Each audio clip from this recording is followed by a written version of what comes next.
బుడగ జంగాన్ని ఏ గ్రూప్లో, ఎందుకంటే మొత్తం వీళ్ళు ఉండేది కొద్దిగానే ఉన్నారు, ఏ గ్రూప్లో కూడా మనకు ఆ ఫ్లెక్సిబిలిటీ పెట్టాం. కాబట్టి వీళ్ళని ఏ గ్రూప్లో పెట్టడానికి ఈ ప్రభుత్వం అన్ని విధాల ప్రయత్నం చేస్తుందని వారందరూ కూడా హామీ ఇస్తూ ఈ తీర్మానాన్ని ఏకగ్రీవంగా మీరందరూ బలపరచవలసిందిగా, ఆమోదించవలసిందిగా కోరుకుంటున్నాను. ఇది అల్టిమేట్గా దిశ. ఈరోజు మీరు చూస్తే చరిత్రలో రామచంద్రరాజు కమిషన్, లేకపోతే జస్టిస్ పొన్నయ్య కమిషన్, పాత ఒకసారి చూస్తే కృష్ణా మాదిగా ఎట్లట్లా ఇది చేశాడు, నారావారిపల్లి సీఎం ఇంటి నుండే మాదిగ పాదయాత్ర, అక్కడికి పోయి మా తల్లి దగ్గర మెమరాండం ఇచ్చి ఆవిడ ఆశీర్వాదాలు తీసుకొని బ్లెస్సింగ్స్ తీసుకొని అక్కడి నుంచి ప్రారంభించడం, ఇవన్నీ చూసినప్పుడు అధ్యక్ష ఓసారి చాలా ఎమోషన్ గురవుతాం చరిత్రలో. I have done, but ఈరోజు ఈ అసెంబ్లీ సాక్షిగా ఒక్క నిమిషం అధ్యక్ష,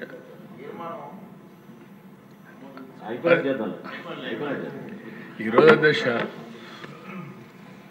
ఓసారి కొన్ని అవకాశాలు వస్తూ ఉంటాయి. నాది కూడా ఒక సుదీర్ఘమైన రాజకీయ చరిత్ర, ముందుకు పోతున్నాం. ఎక్కడో పుట్టి ఒక మామూలు గ్రామంలో అందరి మాదిరిగానే మా ఊర్లో అయితే 20 ఇళ్ళు ఉండేటివి. మా ఊరికి రోడ్డు కూడా లేదు. అప్పట్లో నేనేం చేసేవాడిని అంటే, రెవల్యూషనరీగా రోడ్డు వేస్తే బస్సు వస్తుందంటే ఆ రోడ్డు వేయించడానికి ఇంటికి ఒక ఎడ్ల బండి కట్టి మట్టి తోలేవాళ్ళం, తోలి మళ్ళా వాళ్ళని బస్సు వేయించుకునేవాళ్ళం. అది ఒకటే బస్సు వచ్చేది, అది ఎప్పుడో తెల్లవారితో వచ్చి మళ్ళీ సాయంత్రం వచ్చేది. అలాంటి ఊర్లో పుట్టి సరే విద్యార్థి దశ నుంచి ఫైట్ చేసి అక్కడి నుంచి ఎదిగి అంచెలంచెలుగా ఈరోజు కొన్ని నిర్ణయాలు తీసుకొని, ఒక పక్క నిన్నే బిల్ గేట్స్తో మాట్లాడితే ఒక వండర్ఫుల్ ఎక్స్పీరియన్స్, 30 సంవత్సరాల కంటే ముందు ఏం జరిగిందో ఆయన చెప్పినప్పుడు గుర్తు చేసినప్పుడు ఒక సాటిస్ఫాక్షన్. ఇక్కడికి వచ్చినప్పుడు ఒక సామాజిక న్యాయానికి, వెనుకబడిన వర్గాల కోసం కానీ, షెడ్యూల్ కులాల కోసం కానీ, షెడ్యూల్ తెగల కోసం కానీ, మైనారిటీ వర్గాల కోసం ఎక్కడ పేదవాళ్ళు ఉంటే అక్కడ మనం ఉండాలనే ఉద్దేశంతో ఈ జర్నీ అంతా ప్రారంభించాం. సామాజిక న్యాయం చేశాం. ఈ నెలలోనే ఇవన్నీ కూడా దేశాన్ని నేను చెప్పినట్టన్నీ కూడా మీరు చూస్తే ఏ వ్యక్తికి కూడా మాకు అన్యాయం జరిగింది, జరుగుతూ ఉంది అని చెప్పడానికి వీలు లేకుండా చేయాలనేదే మా తపన. నా తపనకు సహకరించినటువంటి పవన్ కళ్యాణ్ గారికి, బీజేపీకి కూడా మనస్ఫూర్తిగా ధన్యవాదాలు తెలియజేస్తున్నాను. ఒకప్పుడు P3 పెట్టాం. P3 అనేది ప్రభుత్వం ప్రైవేట్ భాగస్వామ్యం, సంపద సృష్టించడం. ఈ సంపద వల్ల ఉపాధి, ఆదాయాన్ని పెంచి ప్రజలకు మెరుగైన వసతులు ఇవ్వడం. ఈరోజు అధ్యక్ష ఈ నెలలోనే ఇంకొక కార్యక్రమం ఇక్కడ వచ్చింది కాబట్టి చెప్తున్నాం. P4 తీసుకొస్తున్నాం. తెలుగు నూతన సంవత్సరం ఉగాది రోజున ప్రభుత్వం P4, ప్రభుత్వం ప్రైవేట్ ప్రజలు భాగస్వామ్యం. సమాజంలో మనకు 1,70,00,000 కుటుంబాలు ఉన్నాయి. నేను ఒక పిలిపించాను. హై నెట్వర్త్ ఇండివిజువల్స్, బాగా డబ్బులుండే టాప్ 10% ఫ్యామిలీస్, బాటమ్ 20% ఫ్యామిలీస్ని అడాప్ట్ చేసుకోమని, మెంటర్ చేయమని. వాళ్లకు సమాజం ఈ శక్తి ఇచ్చింది. ఈరోజు వాళ్ళు కూడా ఎక్కడి నుంచో రాలేదు. ఇప్పుడు నేను ఈ స్థాయికి వచ్చానంటే అంచెలంచెలుగా ఎవరిచ్చారు దేశ నాకు ఈ అవకాశం?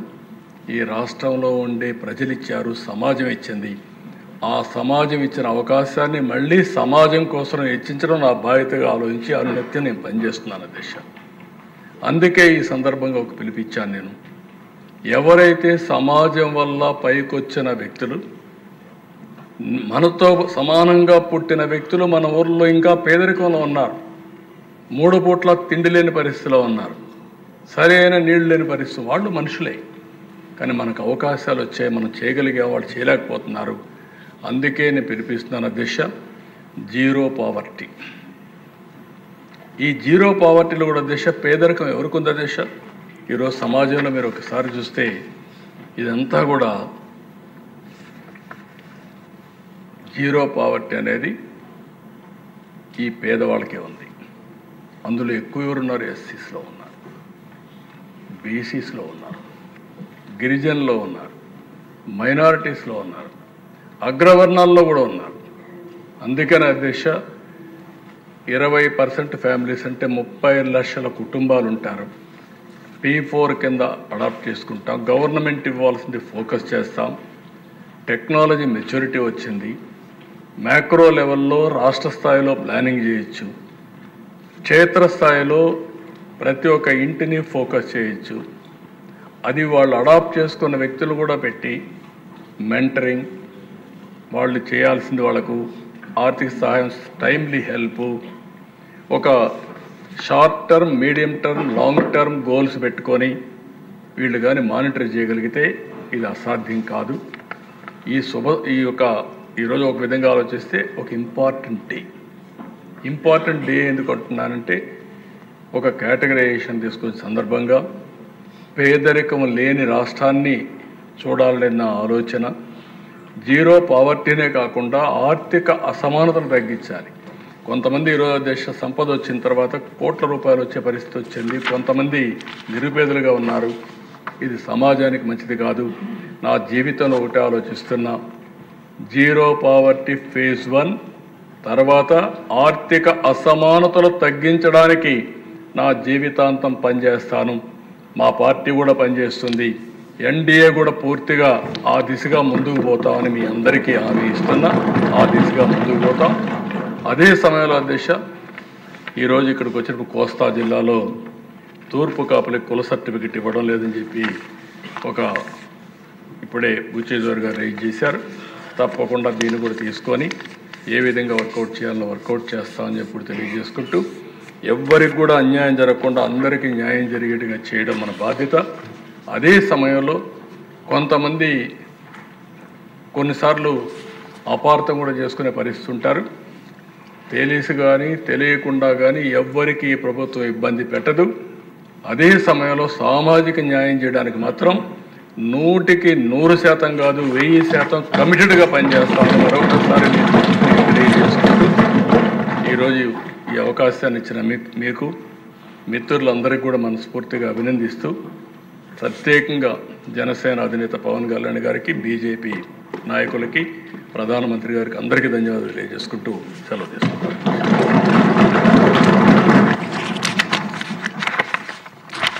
తర్వాత ఇప్పుడే ముఖ్యమంత్రి గారు ఒక తీర్మానాన్ని అనౌన్స్ చేశారు.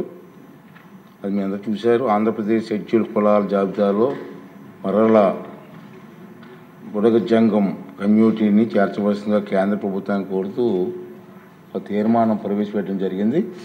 మరి ఈ తీర్మానం మీద నా సభలో కూడా మాట్లాడాల్సిన అవసరం ఉంది కాబట్టి గౌరవ ముఖ్యమంత్రి గారు ప్రవేశపెట్టిన తీర్మానం సభా సమక్షంలో ఉంది. అనుకూలంగా ఉన్నవారు అవుననండి,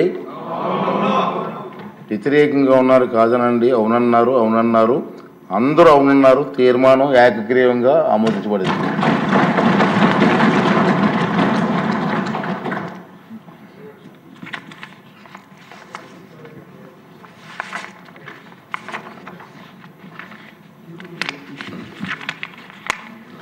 తర్వాత నిన్న మొన్న సార్ విజయవంతంగా క్రీడల పోటీలు జరిగాయి, చాలా బాగా జరిగాయి. చాలామంది ఉత్సాహంగా పాల్గొన్నారు. మహిళా ఎమ్మెల్యేలు కూడా రాత్రి 8-9 గంటల వరకు ఆడుతూనే ఉన్నారు. ప్రజలు కూడా, విజయవాడ ప్రజలు కూడా నేషనల్ గేమ్స్ అయినట్టు స్టేడియం కూడా వచ్చారు సార్. బ్రహ్మాండంగా జరిగింది. సభ్యులంతా ఉత్సాహంగా ఈ పోటీలో పాల్గొన్నారు సార్. అందరికీ అభినందనలు తెలియజేస్తున్నాను.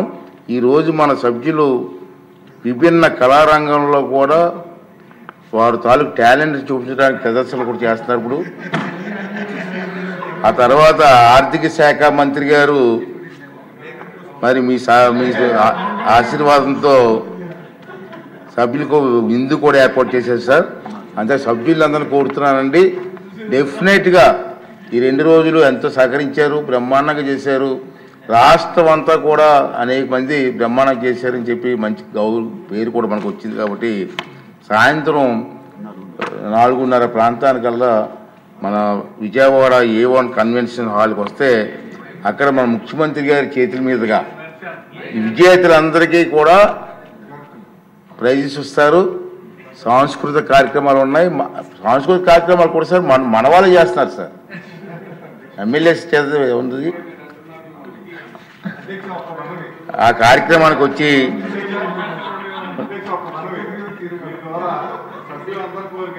ముఖ్యమంత్రి గారు ఉప ముఖ్యమంత్రి గారు కూడా ఈ ఆటల పోటీల్లో నెక్స్ట్ ఇయర్ సార్ పాల్గొని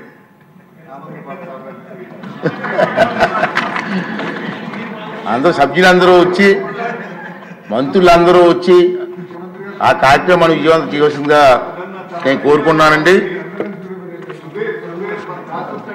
సార్